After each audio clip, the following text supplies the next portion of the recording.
tey jii wax daf ñoo war a jafe ndax ñun ñëpp la suñuy xol fees man tey buñ ma gisee ma taxaw si pupitre bii di wax dañoo war a voter loi bii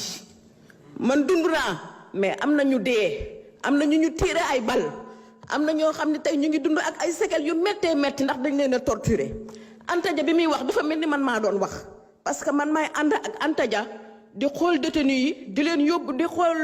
blessés yi les ex-détenus politiques yi nga xam ne ci ay manifestations politiques lañ leen jàppee woon ñun ñooy dem di leen xool xale yi nekk ak ay séquelles xale yi am ay maladies man mii di taxaw fii di wax ak yéen ba may dugg dara jotuma à 15 jours bu ñu ma war a génnee la ma jabet dab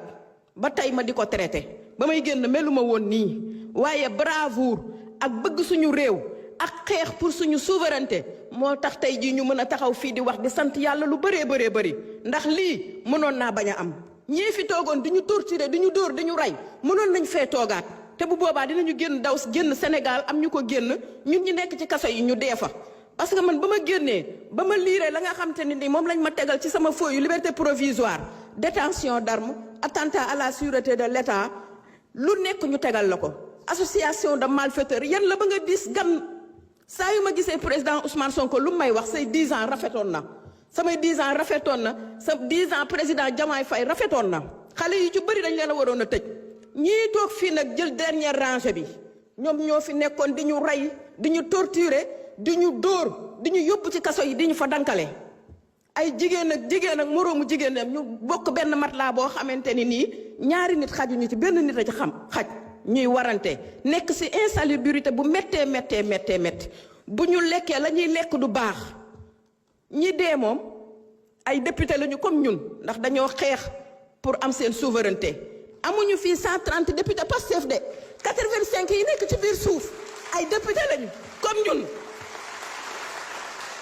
lii dafa metti bu ñu nee dañoo war a voter loi amnistie bii ñépp a ko war a voter Sénégal ci loolu la ñuy xaar dañoo ñëw nekk fii assemblée nationale di liggéeyal askan wi ñépp la seen xol tooy tey ay yaay ay papa ay ñu dee bàyyi fi seeni doom yéen ngeen toog fii di wax naan loi bi warul woon a bindoo nii warul woon a tëddee nii waaw di ngeen ko wax parce que yéen a fi nekkoon démb di ñu dóor di ñu rey di ñu tëj